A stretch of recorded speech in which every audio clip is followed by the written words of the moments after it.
Hi there, hello everyone. How is it going? Welcome back to English with Ramesh. ఈరోజు క్లాస్లో మనం ఒక two సెంటెన్సెస్ని connect చేయడానికి ఉపయోగించేటువంటి కొన్ని ప్రొనౌన్స్ గురించి మాట్లాడుకోబోతున్నాం. వాటిని మనం రిలేటివ్ ప్రొనౌన్స్ అంటాము. పేరు పెద్దగా ఉందని చెప్పి భయపడాల్సిన అవసరం లేదు. అయితే స్పోకెన్ ఫార్మాట్లో మనం చాలా ఈజీగా నేర్చుకునే ప్రయత్నం చేద్దాం. Okay, so before getting in to the class, I want you to subscribe and hit the bell icon. Do share it with your friends on WhatsApp groups. Okay, well, ఇక్కడ నేను టూ సెంటెన్సెస్ రాసిన. First, this is the place అంటే ఆ place ఇదే అని చెప్పడం. I lost my mobile, last అనేది పోగొట్టుకోవడం, పోయింది అని చెప్పడం. నా మొబైల్ పోయింది అంటే ఐ లాస్ట్ మై మొబైల్ అంటాను. లాస్ట్ అనేది వర్బ్ నెంబర్ 2 అంటే అది గతంలో జరిగిన పనుల గురించి చెప్తాం. దానికి వర్బ్ నెంబర్ 1 ఏంటి? లూజ్. ఓకే, లూజ్ అంటే పోగొట్టుకోవడం, లాస్ట్ అంటే పోయింది, పోగొట్టుకున్నాను, వాట్ ఎవర్. సో ఇక్కడ నా మొబైల్ పోయిందంటే ఐ లాస్ట్ మై మొబైల్ అని చెప్తాను. క్లియర్? అయితే ఈ రెండింటిని నేను ఇప్పుడు కలిపేస్తున్నా సెంటెన్సెస్. ఇది లాస్ట్ అనేది మొబైల్ కానీ కాదు. ఐ లాస్ట్ మై హార్ట్ అంటే నా మనసు పోగొట్టుకున్నాను. Well, I lost my bike పోగొట్టుకున్నాను. Well, so many things you can. I lost my keys అంటే కీస్ పోగొట్టుకున్నా, వాట్ ఎవర్. అయితే ఈ రెండింటిని కలిపి నేను ఏం చేస్తున్నానంటే this is the place where I lost my mobile. నేను ఎక్కడైతే నేను నా ఫోన్ పోగొట్టుకున్నానో, ఎక్కడైతే ఫోన్ పోగొట్టుకున్నానో ఆ ప్లేస్ ఇదే అని చెప్పడం. ఓకే, ఈ విధంగా this is the place where I lost my mobile అంటే నేను ఎక్కడైతే మొబైల్ పోగొట్టుకున్నానో నా మొబైల్ ఆ ప్లేస్ ఇదే అని చెప్పడం. ఓకే, ఈ ఎక్కడైతే వేర్ అనేది ఏదైతే ఉందో దీన్నే మనం రిలేటివ్ ప్రొనౌన్ అని చెప్పడం జరుగుతుంది. అయితే ఇంకా చాలా ఎగ్జాంపుల్స్ మీరు క్రియేట్ చేయొచ్చు. ఎట్లా అంటే మనం ఎక్కడైతే కలుసుకున్నామో ఆ ప్లేస్ ఇదే అని చెప్పడానికి this is the place where we met. మనం ఎక్కడైతే కలుసుకున్నామో అది ఇదే ప్లేస్ అని చెప్పడానికి ఇట్లా. అలాగే that is the shop where I have bought this dress. నేను ఎక్కడైతే ఈ డ్రెస్ కొన్నానో ఆ షాప్ ఇదే, ఇట్లా. And this is the place or this is the city, this is the park where I have seen you for the first time. నేను మొదటిసారి ఎప్పుడైతే నేను చూశానో ఆ ప్లేస్ ఇదే, ఆ పార్క్ ఇదే అని చెప్పడానికి. So with your lovers and you can be using kind of things, right? Yeah. అలాగే ఇంకొక ఎగ్జాంపుల్ చూద్దాం. షీ కాల్డ్ మీ అంటే ఆమె నాకు ఫోన్ చేసింది. సింపుల్ పాస్ట్ టెన్స్, అయిపోయిన విషయం. Yesterday or maybe last night, whatever. Okay, she called me అంటే ఆమె నాకు కాల్ చేసింది. ఇక్కడ she wants to meet me, she wants to meet me. ఇక్కడ వాంట్తో ఎస్ వచ్చింది ఎందుకు? Third person singular. Well, simple present tense. ఆమె నన్ను కలవాలనుకుంటున్నది. ఓకే, ఈ రెండింటిని నేను ఏ విధంగా యాడ్ చేస్తున్నానంటే దిస్ ఈజ్ ద గర్ల్ లేదా the girl who call me yesterday wants to meet me అంటే నన్ను కలవాలనుకుంటున్నది. నాకు ఎవరైతే ఫోన్ చేశారో ఈ దిస్ ఈజ్ కూడా అవసరం లేదు. వెల్, సింపుల్గా the girl who call me yesterday, నాకు ఎవరైతే నిన్న కాల్ చేశారో ఆమె నన్ను కలవాలనుకుంటుంది అన్నప్పుడు వాంట్స్ టు మీట్ మీ అంతే. మళ్ళీ షీ యూజ్ చేయాల్సిన అవసరం లేదు. సింపుల్గా ఇక్కడ చూసినట్టయితే ద గర్ల్ అంటే ఆ అమ్మాయి. ఏ అమ్మాయి? ఎవరైతే నాకు నిన్న కాల్ చేసిందో అన్నప్పుడు ఎవరైతే అన్నప్పుడు ఈ WHO ఉపయోగించడం జరుగుతుంది. మామూలుగా యూజ్ చేసినప్పుడు క్వశ్చన్ మేకింగ్లో హూ మీన్స్ ఏంటి?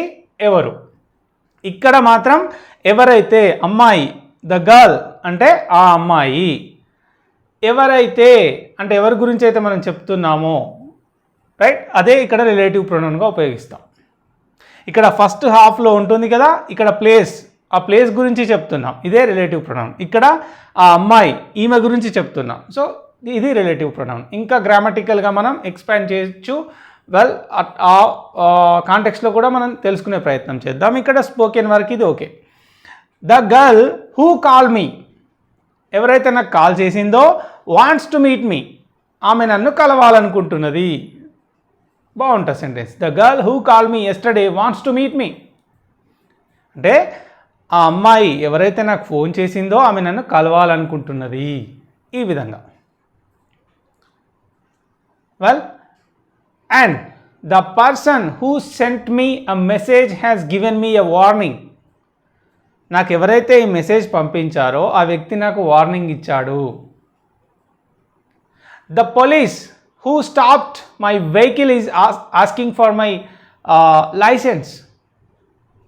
ఎవరైతే పోలీస్ ఉన్నారో ఆ పోలీస్ ఎవరైతే ఉన్నారో నా వెహికల్ని ఎవరైతే స్టాప్ చేశాడో ఆ పోలీస్ ఏమడుగుతున్నాడో, asking for my licence which I don't have right now with me. Well, ఇక్కడ ఏమంటున్నాము, the police who stopped my vehicle is asking for my licence. నా వెహికల్ని ఎవరైతే ఆపేశారో ఆ పోలీస్ అతను నా లైసెన్స్ గురించి అడుగుతున్నాడు. ఈ విధంగా ఇట్లా మీ ఓన్గా చాలా సెంటెన్సెస్ క్రియేట్ చేసుకోవచ్చు. ఓకే, అలాగే ఇంకా ఎగ్జాంపుల్స్ చూద్దాం. ఇక్కడ did you see the letter, ఇది సింపుల్ పాస్ట్లో క్వశ్చన్. అంటే లెటర్ చూసినవా, నువ్వు లెటర్ చూసినవా. Did you see the letter, నువ్వు ఆ లెటర్ చూసావా. ఏంటి, the letter came last night, last night వచ్చింది. ఆ లెటర్ ఎప్పుడు వచ్చింది, దట్ కేమ్ లాస్ట్ నైట్. ఇది కూడా simple past tense. Now I'm gonna connect these two sentences using the relative pronoun. Let me see, let me tell you how it is going to be, right? Well, did you see the letter, did you see the letter which came last night? ఏదైతే last night వచ్చిందో that came last night అని కూడా చెప్పొచ్చు of course. ఎందుకంటే letter అనేది object కాబట్టి, అది person కాదు, ఆబ్జెక్ట్ కాబట్టి you can use either that or which, both of them are equally correct. ఇక్కడ ఏంటి, did you see the letter, ఆ లెటర్, ఏ letter, which came last night, ఏదైతే నిన్న రాత్రి వచ్చిందో ఆ లెటర్ నువ్వు చూసినవా. సో ఇట్లాంటి big questions also we can be framing in a simple manner. Did you see the letter which came last night, or did you see the letter that came last night, of course ఈ విధంగా. Okay, so ఇక్కడ did you meet the person who came to office yesterday, నిన్న ఆఫీస్కి వచ్చినటువంటి వ్యక్తిని నువ్వు కలిసినవా. ఇట్లా did you propose the girl that you saw in the park last week, last week నువ్వు పార్క్లో చూసిన అమ్మాయికి ప్రపోజ్ చేసినవా. డిడ్ షీ, ఈ విధంగా అన్నమాట. You can write are you can frame your own examples, right? Yeah. Well, he is the man, I respect his opinion. He is the man, I respect his opinion. అతను, ఆ వ్యక్తి, అతని ఒపీనియన్కి నేను respect చేస్తా. ఈ రెండింటిని నేను కనెక్ట్ చేస్తున్నా. ఏ విధంగా అంటే, he is the man whose opinion I respect. నేను ఎవరి ఒపీనియన్కి అయితే రెస్పెక్ట్ ఇస్తానో ఆ వ్యక్తి ఇతనే. ఇట్లా he is the man whose అంటే ఎవరి యొక్క, హూజ్ అంటే దాని మీనింగ్ ఏంటి ఇక్కడ, ఎవరి యొక్క అభిప్రాయాన్ని అయితే నేను రెస్పెక్ట్ చేస్తానో ఆ వ్యక్తి ఇతనే అని చెప్పడానికి. He is the man whose opinion I respect. Okay, ఈ విధంగా చెప్పొచ్చు. Well, he is the man whose news I always hate to watch. ఎవరి న్యూస్ ప్రెజెంటేషన్ అయితే ఉందో అది చూడడానికి నేను ఎప్పుడు హేట్ చేస్తానో ఇతనే. The Arnab Goswami whose news I always hate to watch. ఎవరి యొక్క వార్తలు అయితే నేను ఎప్పుడు హేట్ చేస్తానో చూడడానికి, the man is Arnab Goswami. Well, you can write such examples, impressive examples. Well, let's move on to the last one. You criticized the author. You criticized the author. అంటే నువ్వు ఆథర్ని విమర్శించావు. ఆథర్ అంటే తెలుసు కదా, book రచయిత. Well he is writing an another book. అతను ఇంకొక book రాస్తున్నాడు. Is writing an another book. Clear? Well, it's time for us to connect both the sentences using a relative pronoun. Here it is. The author whom you criticized, ఎవరినైతే నువ్వు criticize చేసినావో is writing a book.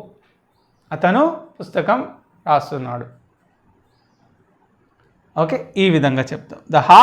The author whom you criticized is writing a book అంటే అతను book రాస్తున్నాడు. So guys, these sentences will help you coming up with, they will help you be able to, they'll make you actually make bigger sentences. They'll help you speak bigger sentences like this. When it comes to spoken language, you need to be able to speak continuously, right? Not the one or two sentences. It has to be flowing like a river. So this is what will be helping you out. So ఏం చేస్తారంటే kind of సెంటెన్సెస్ని practice చేయండి. If you have got any doubts, put them down in the comment box, comment section below. I will try to clear every doubt, each and every doubt. Okay? Thanks a lot for watching. Hope you have got something from this class. If so, if you are feeling so, tell your friends about this YouTube channel and ask them to subscribe and do share. Thanks a lot for watching. Bye for now.